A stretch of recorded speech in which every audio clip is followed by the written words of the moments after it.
Hello everyone, today our topic is structure of bacterial cell.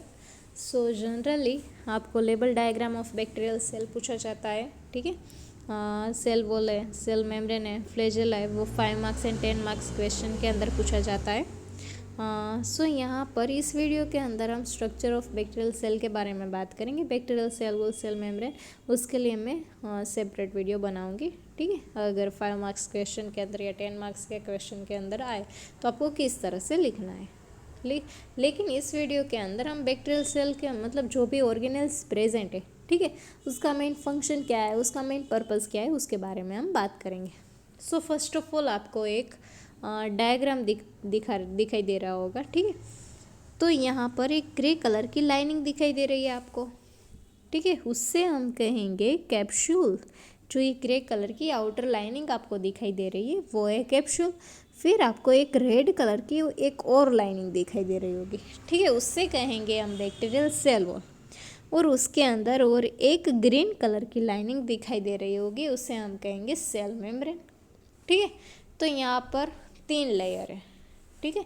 जो outer layer है उसे कहेंगे हम कैप्सूल, उसके अंदर के लेयर को हम कहेंगे सेल वॉल, और उसके अंदर जो ग्रीन कलर का लेयर है उसे कहेंगे हम सेल मेम्ब्रेन, ठीक है। फिर उसके अंदर बैक्टीरियल सेल के अंदर क्या क्या प्रेजेंट है, तो न्यूक्लियोइड आ गया हमारा, ठीक है, न्यूक्लियोइड एक प्रेजेंट है। फिर पीलाई और फिम्ब्री प्रेजेंट है, इंक्लूजन बॉडी प्रेजेंट है, मीसोजोम प्रेजेंट है, और प्लाज्मिड प्रेजेंट है, ठीक है। इसको हम पढ़ेंगे, उसका फंक्शन क्या है, ठीक है। सो हम स्टार्ट करेंगे बैक्टीरियल सेल वॉल से। So cell wall is a tough and rigid structure, ठीक है। It's provide protection against osmotic lysis. वो प्रोटेक्ट करता है किसके अगेंस्ट, ऑस्मोटिक लाइसिस के अगेंस्ट। क्यों? क्योंकि अगर ऑस्मोटिक पहले आपको पता होना चाहिए कि भाई ऑस्मोसिस क्या है। अगर आपको पता होगा तो ये भी पता होगा कि अगर हम कोई सॉल्ट वाटर के अंदर कोई ग्रेप्स को हम ऐड कर देंगे, ग्रेप्स उसके अंदर रख देंगे, ठीक है, तो फिर आपको क्या पता चलेगा कि भाई जो ग्रेप्स के अंदर जो वाटर कंटेंट है वो बाहर रिलीज हो गया है, और जो भी ग्रेप्स है वो श्रिंक हो गई है। क्यों क्यों ऐसा हो रहा है? क्योंकि जो बाहर कंसंट्रेशन है सॉल्ट का, ठीक है, सॉल्यूट का कंसंट्रेशन बाहर की ओर ज़्यादा है, ठीक है। इसीलिए जो वाटर कंटेंट है वो lower concentration to higher concentration move होगा, ठीक है। तो यहाँ जो सेल वॉल है वो सेमी परमिएबल नहीं है, ठीक है। इसीलिए वो क्या प्रोटेक्ट करता है कि भाई ऑस्मोटिक लाइसिस को प्रोटेक्ट करता है। फिर क्या करता है भाई, provide rigidity to the cell. क्या प्रोवाइड करता है? Rigidity. And protect cell from toxic substance. क्यों टॉक्सिक सब्सटेंस से प्रोवाइड करता है? क्यों? अभी मैंने बताया कि भाई सेल वॉल है वो सेमी परमिएबल नहीं है, ठीक है। अगर सराउंड में कोई टॉक्सिक सब्सटेंस प्रेजेंट है, ठीक है, तो वो प्रोटेक्ट करेगा। फिर आएगी हमारी सेल मेम्ब्रेन। तो हमें सेल मेम्ब्रेन पता है कि भाई वो किसकी बनी हुई है, फॉस्फोलिपिड बाइलेयर की बनी हुई है, ठीक है। It's a semi permeable membrane, मतलब कोई स्पेसिफिक सब्सटेंस को वो सेल के अंदर आने देती है, और कोई स्पेसिफिक जो कोई मतलब नाइट्रोजिनस वेस्ट है, ठीक है, अगर उसे वेस्ट प्रोडक्ट है सेल के अंदर तो उसे रिमूव करने का काम क्या कौन करता है भाई? सेल मेम्ब्रेन, ठीक है। इसीलिए वो सेमी परमिएबल मेम्ब्रेन हम कहते हैं। सो सेमी परमिएबल मेम्ब्रेन है। फिर है act as an osmotic barrier, protein and enzyme present in cell membrane involve in nutrient uptake and waste excretion. क्योंकि सेल मेम्ब्रेन के स्ट्रक्चर में आप सबको पता होगा कि भाई उसके अंदर इंटीग्रल प्रोटीन भी प्रेजेंट होते हैं, ठीक है। ये हेड है, ये टेल है, ये सेल मेम्ब्रेन का स्ट्रक्चर है, ठीक है। बाई लेयर होता है, तो ये क्या है? ये हेड है और ये टेल है, और उसके अंदर इंटीग्रल सम प्रोटीन प्रेजेंट है, ठीक है। तो ये प्रोटीन क्या करता है, जो भी अगर कोई हाइड्रोफिलिक मॉलिक्यूल है, कोई न्यूट्रिएंट प्रेजेंट है, ग्लूकोज एक्सेट्रा, ठीक है, तो उसको वो सेल के अंदर आने की परमिशन देता है। और अगर कोई वेस्ट मटेरियल प्रेजेंट है तो वो सेल के बाहर आ जा सकते हैं, इसीलिए उसे कहेंगे सेमी परमेबल। और उसके अंदर जो भी सेल मेम्ब्रेन है उसके स्ट्रक्चर में प्रोटीन प्रेजेंट होते हैं, एंजाइम प्रेजेंट होते हैं, लेकिन यहाँ आप याद रखिए कि कोई भी स्टीरोल है वो प्रेजेंट नहीं होता है बैक्टीरियल सेल के सेल मेम्ब्रेन के अंदर। क्यों? क्योंकि वो प्रोकैरियोटिक सेल है, ठीक है। अगर यूकेरियोटिक सेल की बात कर रहे हैं तो उसके सेल मेम्ब्रेन के अंदर स्टीरोल प्रेजेंट होते हैं, ठीक है। फिर आ गया हमारा प्रोटोप्लाज्म, मतलब कि जो सेल के अंदर जो साइटोप्लाज्म के अंदर जो भी ऑर्गेनेल्स प्रेजेंट है, तो उसके अंदर कौन कौन सी ऑर्गेनेल्स प्रेजेंट है? राइबोसोम है, इंक्लूजन बॉडी है, मेसोसोम है, न्यूक्लियोइड है एंड प्लाज्मिड है। सो फर्स्ट है हमारा राइबोसोम, ठीक है। तो राइबोसोम क्या करता है कि भाई राइबोसोम है वो प्रोटीन सिंथेसिस के लिए इम्पोर्टेंट है। राइबोसोम किससे बना हुआ होता है? आरआरएनए एंड राइबोसोमल प्रोटीन से। जो राइबोसोम्स है वो integrated with the mRNA and at the site the genetic codon of the mRNA and translate into peptide sequence. हमें पता है सेंट्रल डोग्मा ऑफ लाइफ क्या है, पता है ना सबको। अगर डीएनए में से डीएनए बनाना है, ठीक है, उस प्रोसेस को हम कहेंगे रेप्लिकेशन। अगर डीएनए में से हमें एमआरएनए बनाना है, ठीक है, तो उस प्रोसेस को हम कहेंगे ट्रांसक्रिप्शन, ठीक है। और एमआरएनए में से प्रोटीन फॉर्म करना है तो उसे हम कहेंगे ट्रांसलेशन, ठीक है। तो यहाँ क्या कह रहे हैं कि राइबोसोम है, ठीक है, वो एमआरएनए के साथ कंबाइन होके क्या फॉर्म करेगा? प्रोटीन फॉर्मेशन करेगा, ठीक है। फिर आ गया हमारा इंक्लूजन बॉडी। सो इंक्लूजन बॉडी क्या है? Storage site of nutrient. क्या है? Storage site of nutrient. अगर कोई भी माइक्रो ऑर्गेनिजम्स के सराउंड में, ठीक है, उसके अंदर न्यूट्रिएंट भाई प्रेजेंट नहीं है, ठीक है, तो उसको सर्वाइव करना पड़ेगा। सर्वाइव करने के लिए उसके अंदर मतलब स्टोरेज साइट प्रेजेंट होती है, इंक्लूजन बॉडी, ठीक है। फॉर एग्जांपल ग्लाइकोजन ग्रेन्यूल है, मेटाक्रोमेटिक ग्रेन्यूल है, ठीक है। अगर कोई ऐसी सिचुएशन आई कि भाई न्यूट्रिएंट प्रेजेंट नहीं है तो वो किसका यूज़ करेंगे? इंक्लूजन बॉडी का यूज़ करेंगे, ठीक है।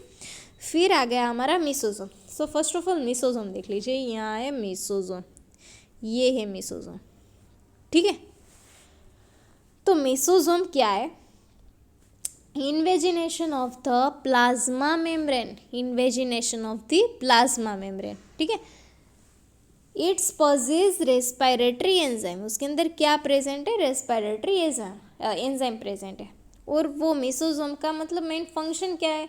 तो भाई बैक्टीरियल रेस्पिरेशन के लिए यूज़ होता है, ठीक है। बैक्टीरियल रेस्पिरेशन के लिए मतलब मेन फंक्शन है मीसोसोम का बैक्टीरियल रेस्पिरेशन। फिर आएगा हमारा न्यूक्लियोइड। न्यूक्लियोइड जो अगर यूकेरियोटिक सेल है तो वहाँ न्यूक्लियस प्रेजेंट है, लेकिन बैक्टीरियल सेल है वो तो प्रोकैरियोटिक सेल है, तो उसके अंदर न्यूक्लियस प्रेजेंट नहीं है, ठीक है, न्यूक्लियस प्रेजेंट नहीं है। लेकिन जहाँ पे जेनेटिक मटेरियल प्रेजेंट है बैक्टीरियल सेल के अंदर, जहाँ भी जेनेटिक मटेरियल प्रेजेंट है, ठीक है, उस एरिया को हम कहेंगे न्यूक्लियोइड, ठीक है।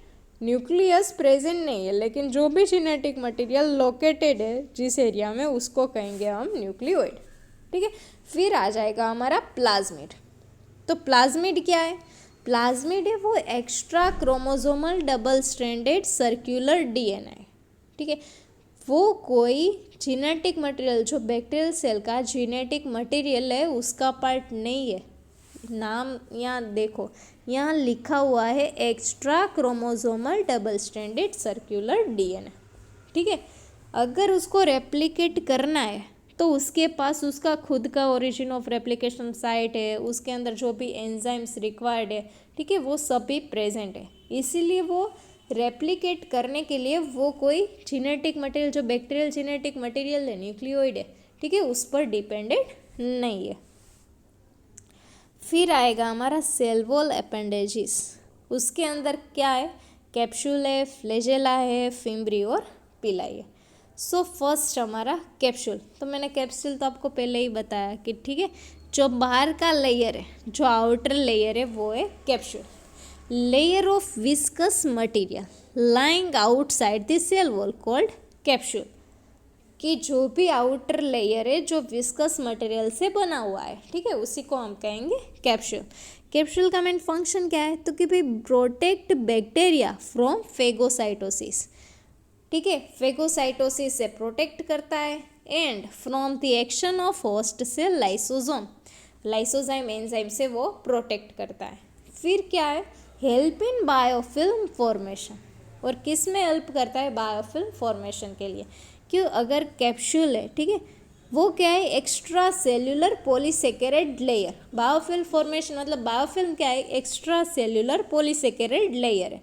वो क्या करता है, which help in bacterial adhesion. अगर कोई बैक्टीरियल सेल को कोई भी और सरफेस ऊपर, कोई एपिथेलियल सरफेस ऊपर एडहेशन करने के लिए कैप्सूल है वो हेल्पफुल करता है, ठीक है। और वहाँ एडेशन करके वहाँ वो क्या करेगा, कॉलोनाइजेशन करेगा और प्रमोट दी डिजीज, ठीक है।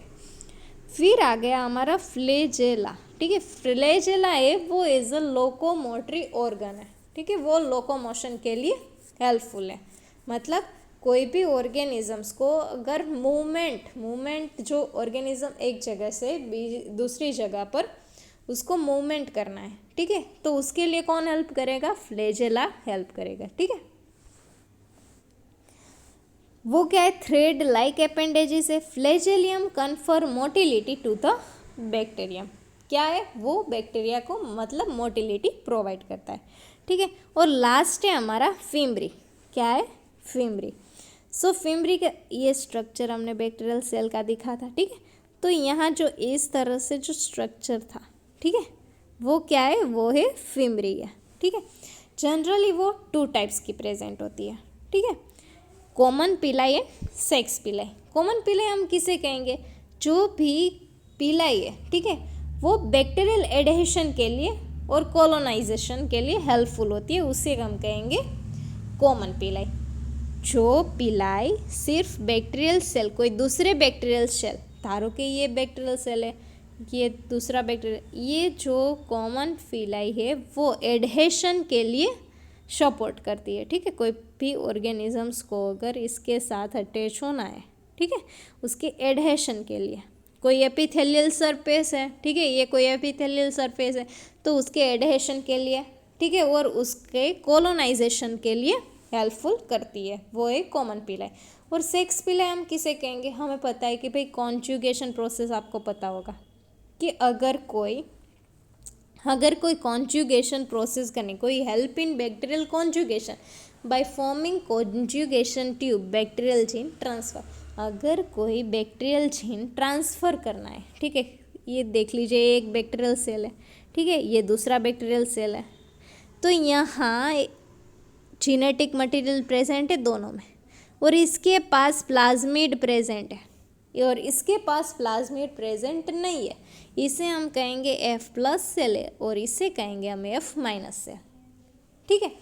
तो जब भी ऐसी सिचुएशन आएगी कि भाई इसको ट्रांसफ़र करना है जीन इसमें, ठीक है, तो जो भी पिलाई प्रेजेंट है, ठीक है, वो एक फॉर्म करेगी और पिलाई ट्यूब का फॉर्मेशन कर देगी, ठीक है, ताकि जो भी ये gene extra chromosomal genetic material वो ट्रांसफ़र हो जाएगा किस में, F- सेल के अंदर, ठीक है, उसे हम कहेंगे सेक्स पिलाई। Thank you.